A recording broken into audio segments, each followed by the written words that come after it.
정말 국민들이 참 부글부글 끓고 있습니다. 윤석열 내란 수사에 대해서는 우리 직위원부 재판부가 온갖 특혜를 주고 있잖아요. 지하통로 출입하게 하고, 그리고 비공개로 하고, 그리고 피고인 좌석이 아니고 중간에 앉히게 하고, 이런 특혜를 주는 바람에 국민들이 정말 부글부글 끓고 있습니다. 사법 쿠데타 정말 심각합니다. 이재명 대표 사건에 대해서는 온갖 외에만 적용해가지고 이렇게 또 초스피드로 빛의 속도로 재판을 선고하는 바람에 국민들이 참 분노하고 있습니다. 5월 1일 날 판결을 보고 느끼는 게 생각나는 게 있었습니다. 물론 많은 법원에 계신 분들이 문자를 줬어요. 대법관들이 정치 몰입해가 되었다. 이렇게 표현하는 분도 있었어요. 정말 대법원 대법관님들 심각하게 반성을 해야 되겠다고 생각합니다.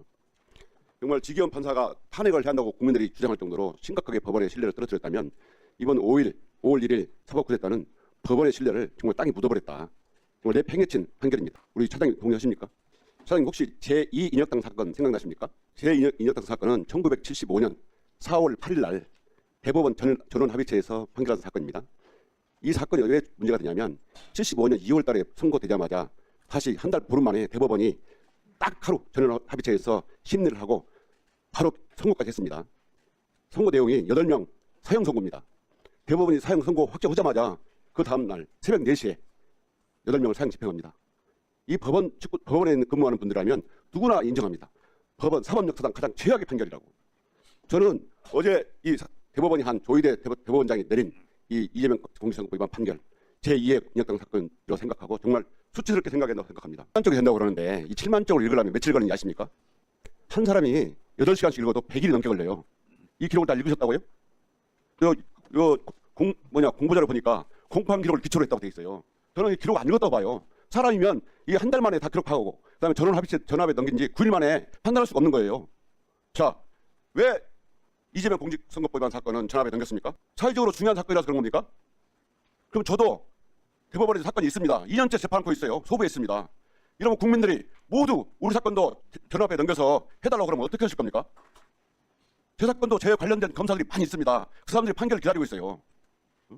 이렇게 재판을 자의적으로 하니까 국민들이 비판을 받는 겁니다.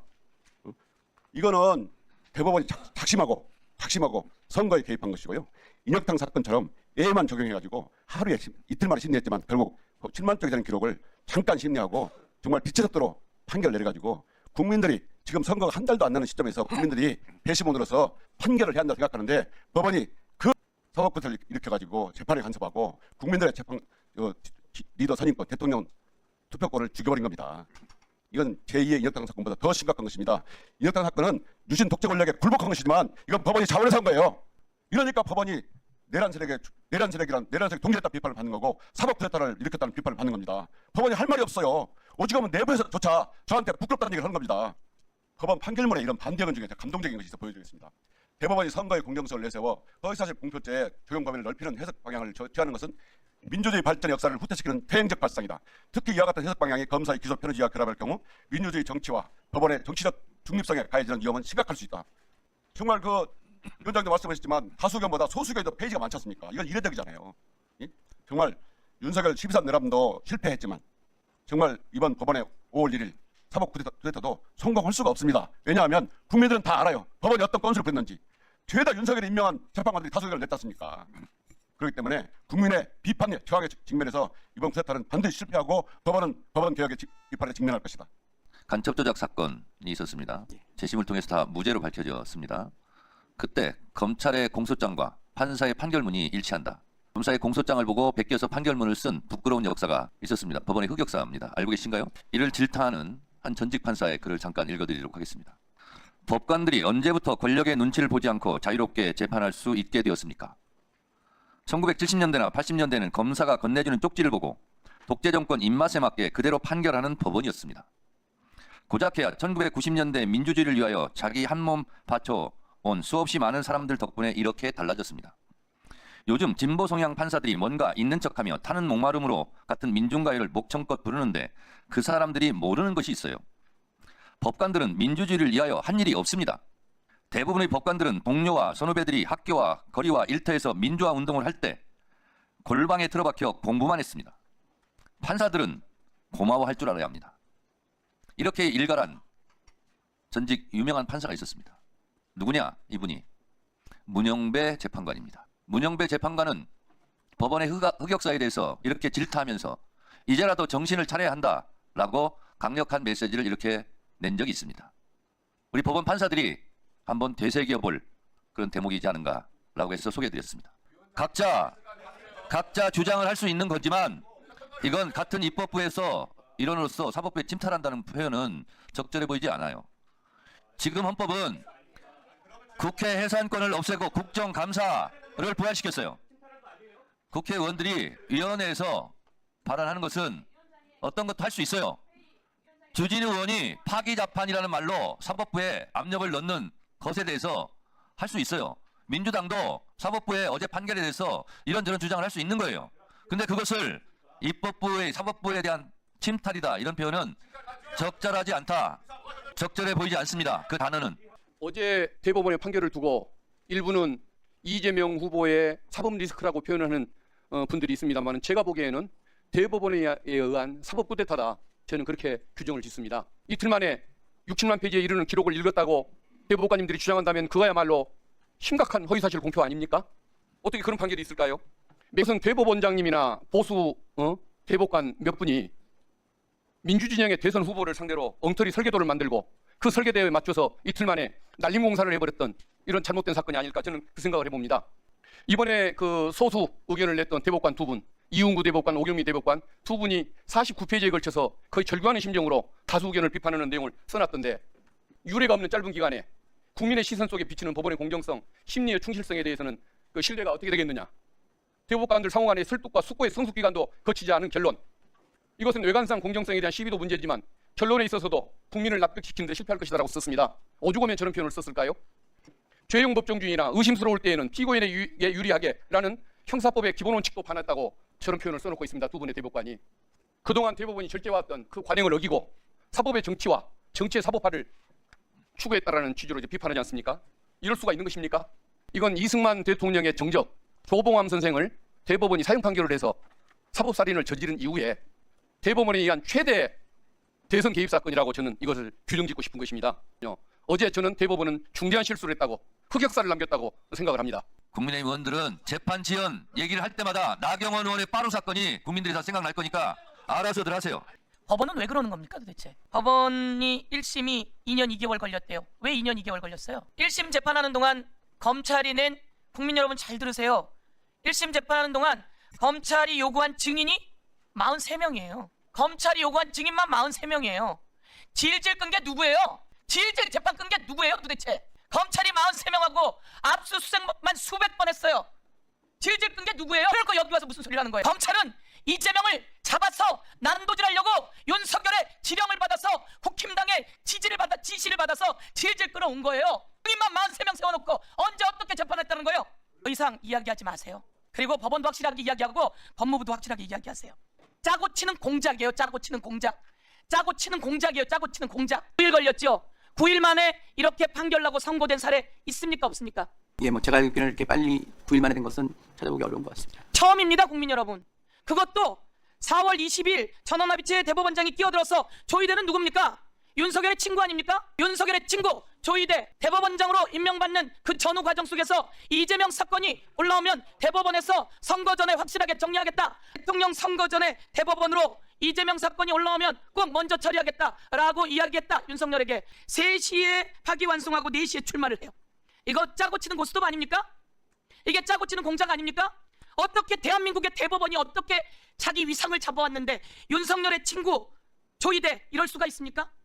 그 다음 그러면 이런 것을 파기환송하려면 고법에서 조목조목 무죄 났어요. 그걸 파기환송하려면 이 6만 페이지는 읽어야 되는 거 아닙니까?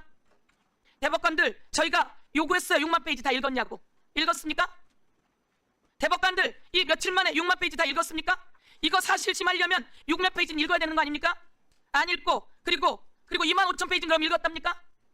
공판기록 25,000페이지는 대법관들이 다 읽었답니까? 이렇게 2심 판결을 뒤집어 엎으려면 그리고 유력한 대선 후보를 이렇게 흔들어대려면 25,000페이지는 다 읽었답니까? 예? 왜 윤석열만 기를 줍니까? 그리고 법무부 김용현, 노상원 왜 포토라인에 세우지 않죠? 왜 내란 수괴들 포토라인에 세우지 않고 그리고 법원에게 묻습니다. 왜 윤석열을 구속 취소시켰죠? 왜 김용현, 노상원 재판은 비공개로 하죠? 이게 법원이 내란 수괴들 보호하면서 법원 조이대 그리고 한덕수 그리고 윤석열 짜고 치는 공작이 아니라고 말할 수 있습니까? 왜 윤석열은 지하 통로를 이용해서 포토라인을 세우지 않습니까? 왜 김용현 노상원은 포토라인을 세우지 않습니까? 법무부.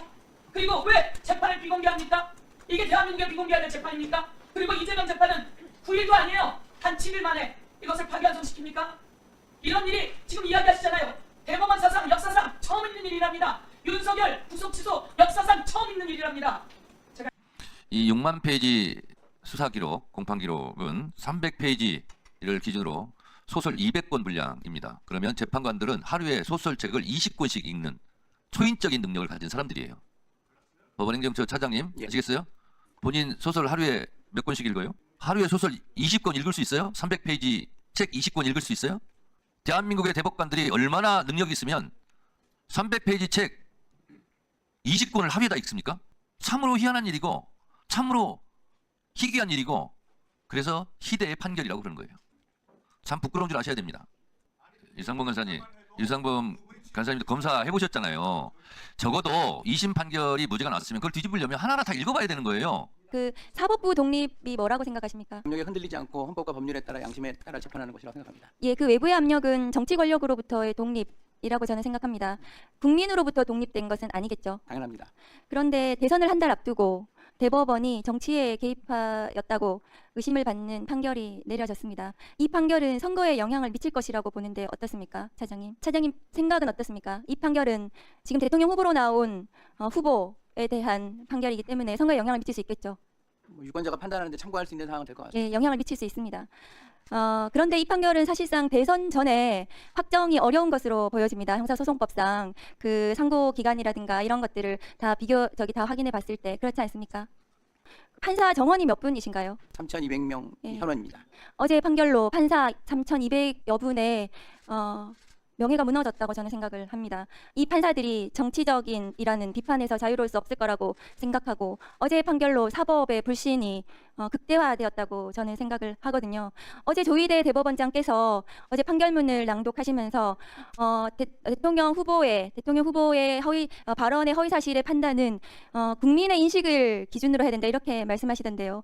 국민의 인식을 기준으로 한다면 대법원은 폐지되어야 된다. 저는 그렇게 생각합니다. 이러한 정치적인 판결에 대해서 사법부의 독립이 무너졌는데 아무도 책임지지 않습니까? 때문에 실제로 이 대법관들이 이 기록을 이 사건을 검토한 시간은 21일 이후부터 24일까지 그러니까 24일 날 두 번째 합의에서 합의가 됐다는 거거든요. 그래서 이 판결이 나온 거 아니겠습니까? 그때 다수 의견이 합의가 형성이 됐기 때문에 이 선고가 났고 그렇다면은 이 기록을 이 6만 페이지, 7만 페이지를 본 시간은 제가 보기에는 21일부터 24일 이 사이에 기록을 보고 자신의 의견을 결정한 것으로 저는 보여집니다. 그것은 불가능합니다. 그래서 이 사건이 날림 재판이라고 말씀을 드린 겁니다. 이재명 대표에 대해서만 다른 후보자들 총선에서 다른 사람들하고는 달리 졸속으로 36일 만에 재판이 완성이 됐습니다.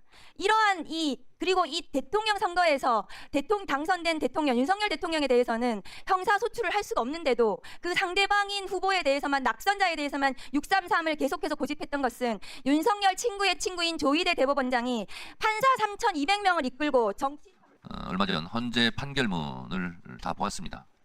헌재 재판관들이 만장일치가 되기 위해서 심사숙고하고 한자 한자 다듬어 쓴 그 명판결문을 우리 국민들이 기억하고 있습니다. 제가 이것을 다 보지는 못했습니다만 다수 의견과 소수 의견의 주장과 논리가 거꾸로 된 것이 아닌가 그런 생각이 들었고 또 직위원 판사로 인해서 정말 성실하게 법관으로서 법률과 양심에 따라 재판하고 있는 많은 선량한 법관들의 도매금으로 지금 명예가 실추되고 있는 사실에 종지부 마침표를 찍은 것이 어제 조희대 대법원장이 아니었나 그런 생각이 듭니다. 오늘 법원행정처 차장도 굉장히 시무룩한 얼굴로 앉아 계시고 곤혹스러워하는 표정인데 헌법재판소의 위상이 올라가고 국민들의 사랑을 받고 있는 이유를 한번 생각해 보십시오. 지금 헌법재판소의 권위와 위상, 국민들의 사랑에 비해서 우리 대법원이 국민들의 질타를 받고 있고 이러다가 법원이 지귀연화 되는 거 아니냐 하는 국민들의 조롱도 많습니다. 그것을 스스로 한번 생각해 보시기 바랍니다.